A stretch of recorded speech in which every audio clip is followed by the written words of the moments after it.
Hello, my name's Ben Watts, and you're watching the AU Review. Well, it's funny, when I started to go back on the road with this, I knew I had to confront that period again. And I re-listened to all that stuff I did when I was 19, and I wasn't sure how I would take it. And actually, although there was a lot of stuff I felt I didn't want to go back to, there were a handful of songs I still felt very attached to. But what struck me was how, if the songs I'm writing now are very much songs of my age, songs of experience, if you like, those early ones are very much songs of innocence. And actually they work really well together, I think. It's like, my 19-year-old self talking to my 50-year-old self. And I don't know, it sets up quite an interesting tension because, we all grow older. And our views on life change as we get older. So I've certainly enjoyed going back and re-examining that stuff. It's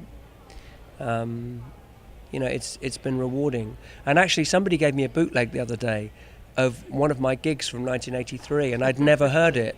Yeah. And I was listening to it on one of the flights I was doing the other day, and I was absolutely astonished at the passion with which I sang. I always had this sort of image that I was somehow kind of quite laid back and folky, but actually I was like shouting these songs. I don't know if it was the era or something, and I thought, yeah, go on, give it some. I was quite impressed with my old self, so yeah, it's good. And live, you're revisiting these songs in your shows? Yeah, I'm focusing a lot on the new record because that's really why I'm out and about, but I'm intercutting the newer songs with these older songs, and I do think it sets up an interesting dynamic in the set, definitely. So you've got two shows here in Australia. You mentioned the Writers' Festival as well.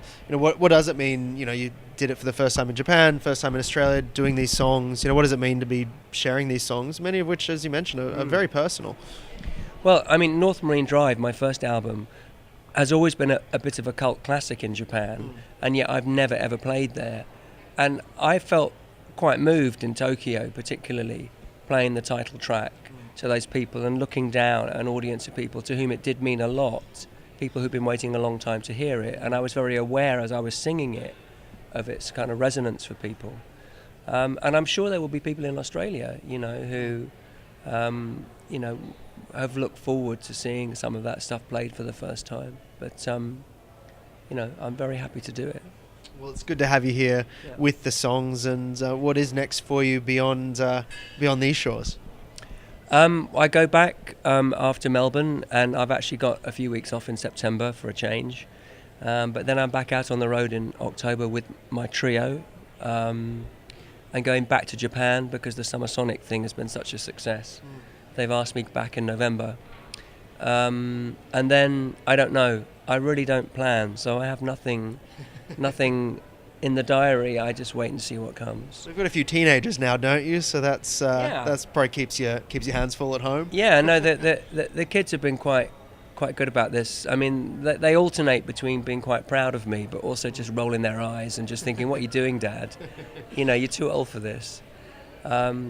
But I think secretly, they're quite pleased I'm doing it. So, well, I hope so anyway. Probably not. They're probably just saying that, aren't they?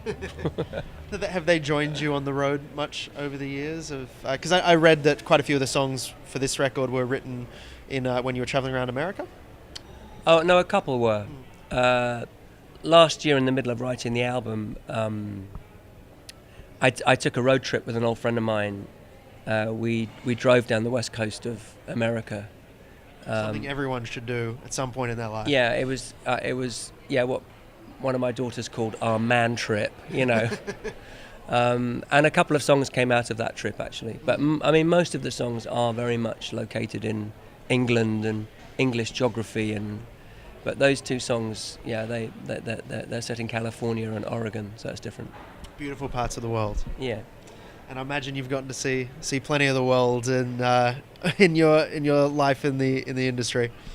Well, certainly you get around, yeah. So, although in a strange way, I think you do sort of travel within the kind of the rock sphere, and you never really get to see Africa or India as a rock band. Unless you're Metallica, who Well, go and do a show in I'm Antarctica. Not at that level. For me, it's basically North America, Europe, and a bit of Australia, Japan, that kind of stuff. So yeah. Well, we hope to get you back here before too long. I know it's a long flight, so that's probably easier said than done. But in the meantime, enjoy the lovely Sydney weather. Rain, yeah. Well, it's Make you feel right at home. Yeah, it's wet. Well, thank you so much for joining us, Pleasure, and thank you. look forward to the show on Thursday.